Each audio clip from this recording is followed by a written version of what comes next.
মেয়ে হবে ডাক্তার, কিছু কিছু বাবা মায়ের স্বপ্ন। অকালে আজ প্রাণ হারালো এমনই এক রত্ন।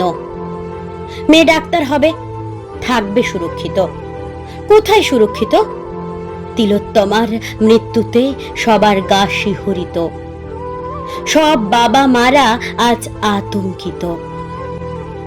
বুকের যন্ত্রণা নিবারণের জন্য আমরা যে ডাক্তারদের কাছে আসি, সেই বুকের ডাক্তারনি তিলোত্তমার মৃত্যুর অপরাধীর আমিও চাই ফাঁসি।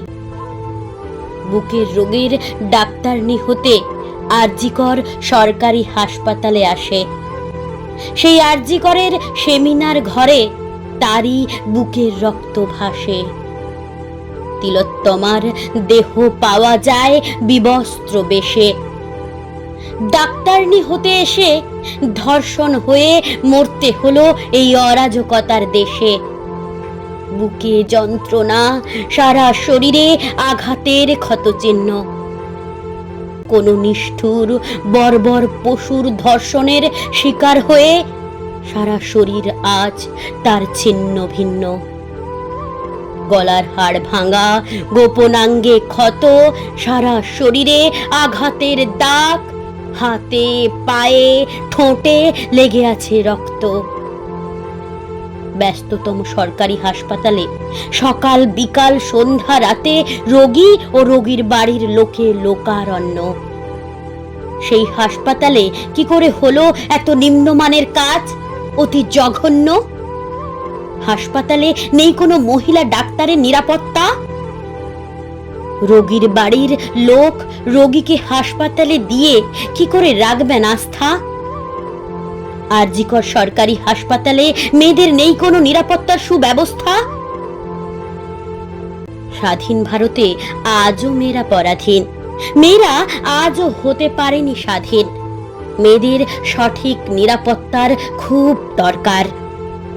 আজও নররূপী পশুর হাতে করতে হয় বশ্যতা শিকার। কতটা যন্ত্রণা, কতটা কষ্ট নিয়ে মেয়েটি আজ প্রাণ হারালো। এক মহিলা বুকের ডাক্তারকে অকালে মরতে হলো। শুধুমাত্র নিরাপত্তার অভাবে একজন মহিলা ডাক্তারকে ধর্ষণের শিকার হয়ে নর পশুর হাতে মরতে হলো। যে গেল সে তো গেল। মা বাবা সন্তান হারা হলো। কেউ কি ভেবেছিল এইভাবে হাসপাতালে একজন মহিলা ডাক্তারের দেহ পাবে? বাবা মায়ের কন্যা হারানোর শোক যন্ত্রণা কে নিবারণ করবে? কন্যা হারানো বাবা মায়ের বুকে যন্ত্রণার হাহাকার, মুখে স্লোগানরত চিৎকার।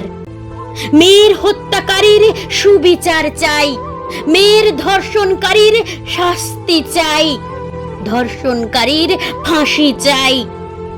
আর যেন কোনো বাবা মাকে কষ্ট পেতে না হয়, যেন সুবিচার হয়, শাস্তি যেন দৃষ্টান্তমূলক হয়। ধর্ষণকারী ধর্ষণ করার আগে যেন আতঙ্কিত হয়, এমন শাস্তি চাই। আর যেন কোনো মেয়েকে এইভাবে মরতে না হয়।